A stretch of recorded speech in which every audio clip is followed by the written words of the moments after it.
Hi, I'm Smiley. Today, I'll be drawing Cookie Run Kingdom characters. Ooh! Cookie Run Kingdom is such a fun game going from PvP, story, minigames, designing, and etc. As I love Cookie Run Kingdom, I decided to draw some cookies because of their beautiful, unique design. So the first cookie I picked is White Lily. As the design is very simple and beautiful, I of course wanted to draw her. I dreamt and had so much imagination and ideas I want to implement into this art. I started to use a big brush to carve out the silhouette to get the ideal pose. Then using a medium-sized brush to sketch out the pose. I was thinking to do an elegant pose of her simply holding her staff. I was overall going for a nature-y vibe. Then drawing the staff, and I must say, I hate this sketch so far. It's literally doo-doo. Because I am forcing myself to draw this. Why? Because at first, the idea of drawing White Lily is amazing.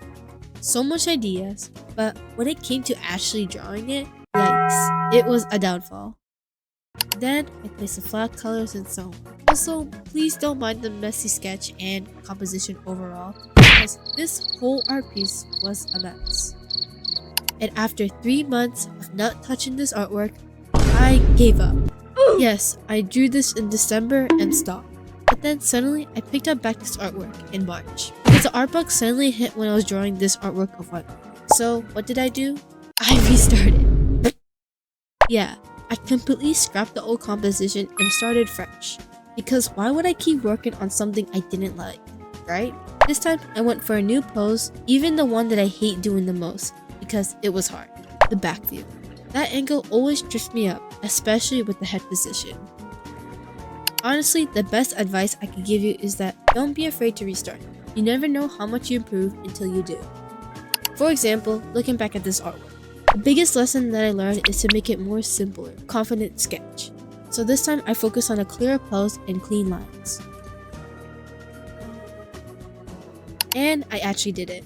I used a smaller brush to get that clean, simple line.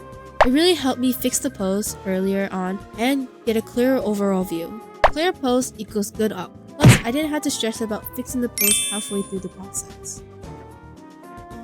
After I draw the main aspect, White Lily Cookie, I can draw the background, which is going to be simple of just white lily flowers around her.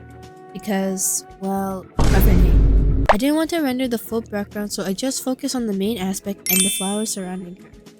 Once I got my ideal view of the composition, I could finally place down the gray base using the lasso fill tool, which is in the special icon. Then again, using lasso fill tool to place down the flat colors, which I mainly color pick from the White Lily color palette to get the accurate colors. I know there's a bucket tool, but I don't like it at all as my sketch is not entirely clean. The bucket tool wouldn't detect where the color will fill in, so the lasso tool is always the go. Once I got the base color done, I used the airbrush to render the skin. Now, how to control the airbrush tool. I know it can get really smudgy, that gives out that muddy look, which is something that you don't really want to get. What most artists use is the lasso tool, to select the area where you want to airbrush. Airbrushing to get that soft edge and using lasso tool to get that hard edge. This way you don't overdo and go crazy with the airbrush. After I use the eraser tool to get that hard edge on the lighting. Then lighting. Literally, lighting will always have a place in my heart, unless it doesn't behave well. But I use a new layer above and set it to multiply to cover the whole area with a dark color. Then I use the airbrush to get that soft lighting. I did a dramatic light source by putting one side on her face. This was interesting because it was a light source that I don't usually do often. Then airbrushing the faraway parts of the lighting. And repeating that step to do with the flower to match the lighting in the composition. Then rendering. The process of lighting saved me so much time. This is the part where I basically just blend the shadow if needed and clean up the sketch. Then I added more colors for a variation and repeated over and over. I also redefined some parts by doing some line art near the face as it's the main focal part in this artwork. Also guys, this rendering took 2 hours. I must say that's the best 2 hours I spent in my whole entire art journey because of you guys. as I usually work on the artwork roughly 1 hour, then take a break for however long. Could be a day, a week, or even more. But I hosted an art stream event in my Discord server and rendered this whole artwork in one sitting with you guys as my company, which is awesome because I felt so welcome, motivated, and loved to draw and chat. If you guys want to see the live process or even want to chat to me, you join my Discord server as I host events like this. Then, whoa, look at that coloring filter. It gave that warm nature vibe that was very calming, which ended up being almost perfect. If you're wondering how I did it, I just added a new layer above, color a layer, and play around with the blending modes. I mainly just had to do trials and error to see what looks best. Notice that you reach halfway. Really like if you like and comment cookies to see if real ones stayed. But while you're here, have these blueberry as a treat for making this far. Then I added the background. Since I don't really want to draw the background as I'm not strongly good at drawing backgrounds, so I just pasted some graphic of some flowers designs. I chose to make them purple rather than white because of the complementary color scheme of green and purple. The flowers really brought the artwork together, tying everything. And finally, last minute color filters. This whole playing around with filters and coloring took 2 hours.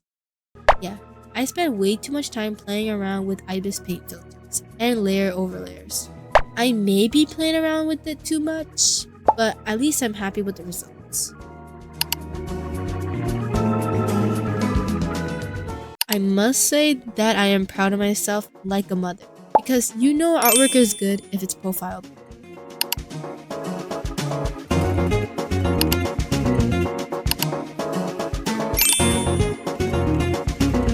So I was doom scrolling on TikTok looking through animation, and then I felt motivated to create.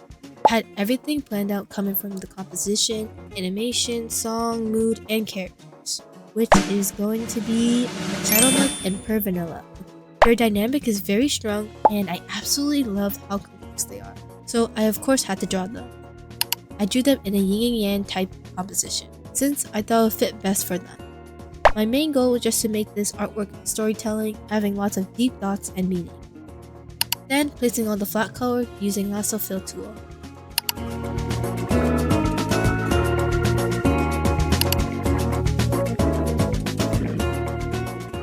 And the best part is the flowers representing them, which is such a small and fun detail.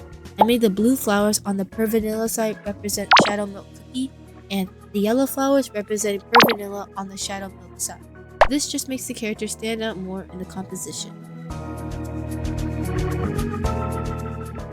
Then doing the lighting. I use a multiplier layer and use a lasso and eraser tool to do the light source. This way is easier to me using the lasso tool to play around with the lighting. I also did some basic lighting, nothing too dynamic and complex as I was planning to animate it. And of course, coloring filters and overlay. Most people ask how I do my coloring. It's mainly just playing around with filters, coloring, and overlays. There I end up with a nice pleasing warm coloring of blue and orange.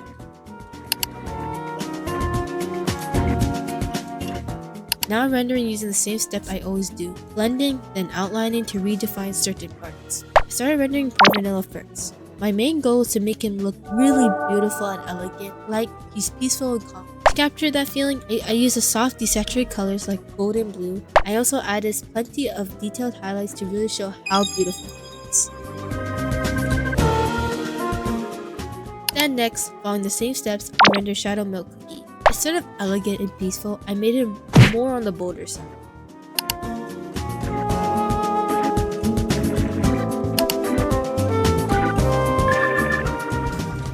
When drawing him, he gives off this chaotic jester vibe that I love so much.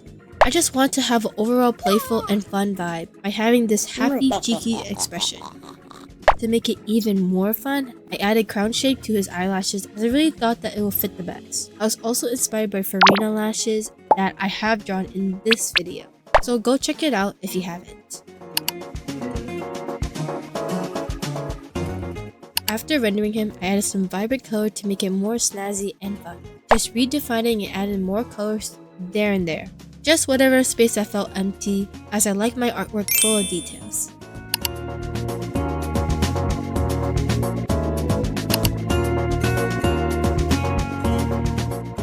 Then I rendered the flowers. Finally, did the background by just putting blotch of colors with some highlights, sparkles, and color adjustment. I mainly focused on the rich yellow and blue color scheme as they really complement each other.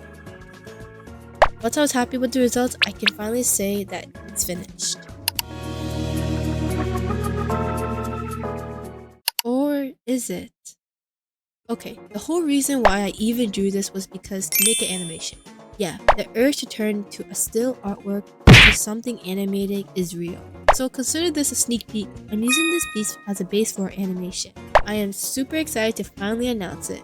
It might take a while, but I'm really motivated to make it happen.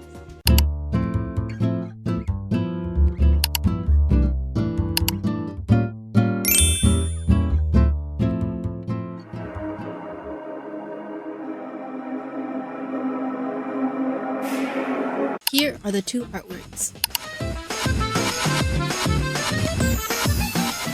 I will say, when drawing these cookies, they have done some work onto me. The design made me have so much motivation that I even draw some Cookie Run Kingdom sketches. I genuinely just love their storytelling and design so much. I especially learned so much art tips as well. I hope you guys liked this video and want you guys to comment down more Pokemon Kingdom characters or just any random characters from shows or games you want me to draw. And until next time, goobers, bye!